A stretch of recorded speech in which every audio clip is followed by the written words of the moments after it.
Hi you guys, my name is Gurushki and welcome to my beautiful channel.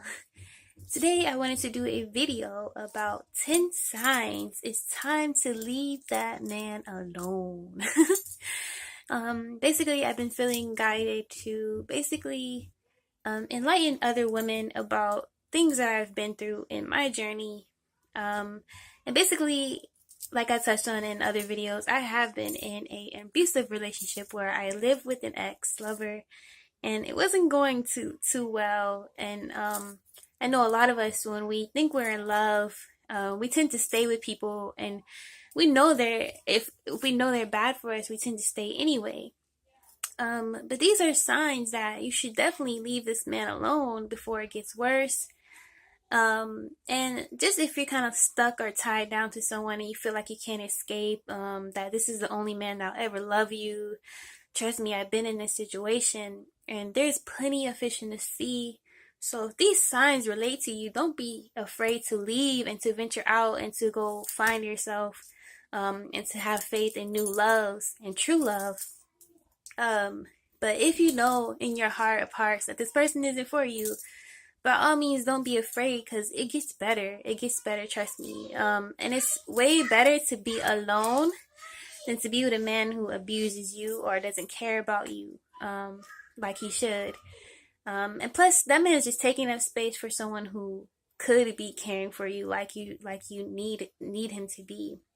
All right, so 10 signs you should leave this man alone. Number one, I made a list, by the way. Number one, he belittles you. He calls you names and you feel bad more often than not when you're together. Sorry about the screaming. I am doing a workaway situation where I babysit sometimes for a family. But yeah. Number one is he belittles you. So he calls you names, or he does petty things, and he makes you feel bad more often than not. So his energy, whenever you're around him, it brings you down. You're always moping. You're never in high spirits. You're never happy to see him anymore, etc. It's just there's no love there and no true love connection. Basically, again, like it's self-explanatory. You just feel bad all the time when you're around him. Number two, he has sex with you without your consent. Now, I was trying to see if I wanted to throw this in or not, but this has to be said. So if a man, even though someone is your boyfriend, it still can be considered rape or sexual assault if this person does not ask your consent. So a lot of times some guys use the title boyfriend, meaning that I can have my way with you whenever I want, whenever I please, because even when you're a wife, girlfriend or a wife, some men like to use this as an excuse, like, oh, I get to do whatever the fuck I want with you and you have no say, like you are my property mentality. So definitely leave him alone if that happens. Number three is he teases you about your looks. So a man is not a man if he's making you feel small about your looks. A lot of times, that's really a bitch move, honestly. This is like for some men who feel very weak. And how they cover that weakness up is by making you feel small. They try to. And that's really just a bitch move, to be honest. Excuse my language, but if a man comments anything about your looks, rather than praising you, leave that man alone. Number four is he's emotionally abusive. So he pushes you, like, for example, I had my ex that I lived with. He would push me away whenever I wanted to be close or affectionate. Now, someone loves you. They will not do this. Now there's instances where people want their alone time. That's understanding.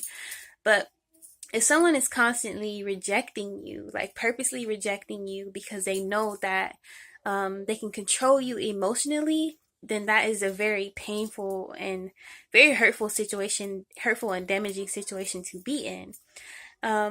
Again, a lot of this happens in young ages, like when you're teenagers, especially. It was another male. A lot of immature guys do this.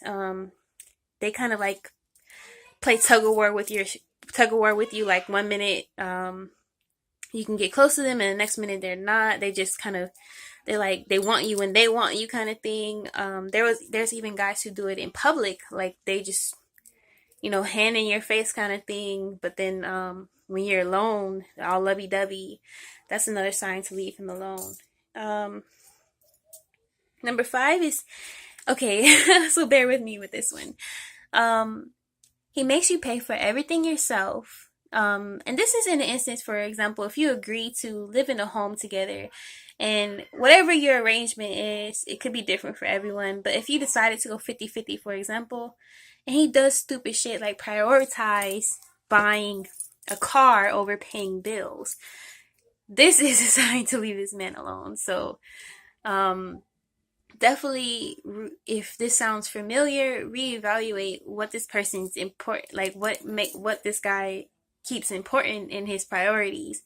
And it just shows if this guy is immature or not, or just crazy.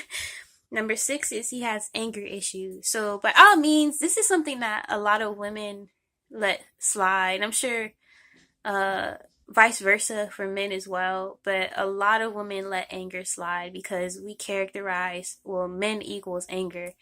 In history, this has been something that men have been excused to rage and have anger, and women have been taught to just be more reserved and passive. So we often think anger means love. Oh, he's just angry for the moment. But if someone's angry all the time and taking that out on you, or they're just always mad, just like that's a very toxic situation to be in. Especially if it feels like it's always aimed at you and it starts getting threatening or abusive, that's a sign to leave that person alone. So for example, if he's slamming things, throwing things, or if you feel threatened, then chances are your intuition is correct. Number 7 is he highlights your failures when you are being honest, forward, and trying to change. Now, this is something that I really struggled with my ex that I lived with before. I would honestly get to a point where I was like, look, I don't want to fight anymore. I'm trying to be a better person. I'm trying to be better. I'm just going to be honest with you, put it all out there, and let's work this out. But if a person is constantly reminding you of how you fucked up and putting you in a box of you will never change and you're genuinely trying to change, and you feel like you can't grow because of this person has now become a dead weight, meaning you cannot thrive as long as they're with you, as long as they're tying you down, as long as you're with them. Because a lot of times they like their darkness, they don't want you to grow into a light. So you have to leave this person alone. Number 8 is he threatens to kill you. So again, that is nothing that should be taken lightly, because words have truth to it. And they may not do it today, tomorrow, or a year from now, but who knows how far that man will go or take it, especially if he's kind of warning you in a sense that, look, I'll take it that far if I need to. And he's basically telling you that. And some people take it so lightly. And unfortunately, things happen, especially if it mixes it with anger issues or alcoholics, things that people already have issues with. Because some people have a lot of baggage, but that doesn't mean you got to take on their shit at all. So if he threatens to kill you, take that seriously. Like, that could be a forewarning. Like, this is the person. People show you who they are all the time. Especially through words, because words are way more powerful than we like to believe. And again, take that seriously. So number 9 is he's physically abusive. Obviously, you don't want to stay around because that can get worse. You don't want to excuse it just because it seems small. Again, that is something I have dealt with myself. And again, it's nothing that I'm proud about. And it could happen both ways. If you look at the situation and if you're both in the wrong, both of you guys should split the fuck up. Like right now, ASAP, as you watch this video, because you both have a lot of work to do, a lot of growing to do. And once you leave someone, never go back to that person that broke you. I know that's a quote somewhere, but that was never a healthy situation for both of you, and maybe you weren't compatible. But when you do split from a person in these situations, you need time to work on yourself and to grow, because it's not going to happen overnight. It may take a few years. But you need to trust your intuition in these situations. Number 10 is, this person is nice only in public or around other people. Now, this is some like psychopath type shit. And again, this ex, I felt like he was borderline psychotic. But basically, he was very good at wearing masks in front of people. Even had me fooled, because we would go out in front of people, his family members, his friends. Ooh, most, you know, well put together. Even meeting my parents, he was the most well put together person you can ever think of. And it threw me off, because I'm just like, well, maybe he is a good guy. He presents himself so well. It's just, some people know how to read people very well. He, like, to me, it felt like he knew how to play up to what people wanted to see. And people are so gullible, because people want to believe that everyone's a good person or a good guy. And he had everyone fooled, kind of thing. And some people are that crafty, that smart or clever. Because think about it, we're all human beings. We all want to believe, in good things or good people. So he had an upper hand in that. But if that person is, once you get behind doors and he's treating you like shit, that's another sign to leave that man alone. But yeah, so after that situation of me being in an abusive relationship, I was on and off with this guy for 4 years, but I lived with him for about a year almost. It took me about 2 years to find myself. Now, I'm not saying this is for everyone, so if you break up with a person, oh, you're gonna be lonely and depressed and despaired.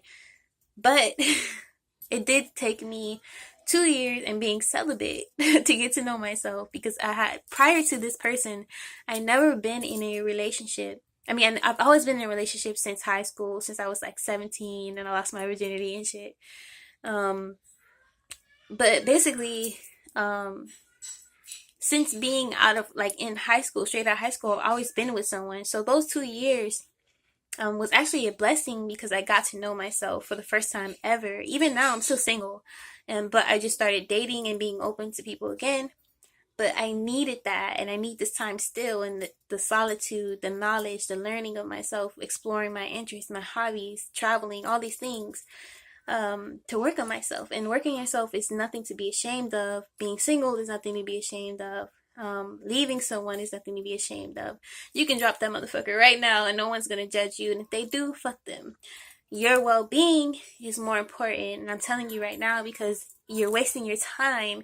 If any or all of these things resonate, you're wasting your time. And basically, I'm trying to save you right now. And I'm being so serious, because the time I spent with this man trying to make it work, it's time that I could have had to myself, and healing and recognizing and living life. So if you can cut that short now, you're saving yourself a lot of heartache and despair. So yeah, get out now, get help. If you need help. If you need help from me, you can reach out to me. But I hope this helps someone, and I hope you guys enjoyed. If you want me to talk about any more subjects like this, please don't hesitate to ask me, because I really want to interact with you guys. I really want to get you content that you like. But yeah, peace.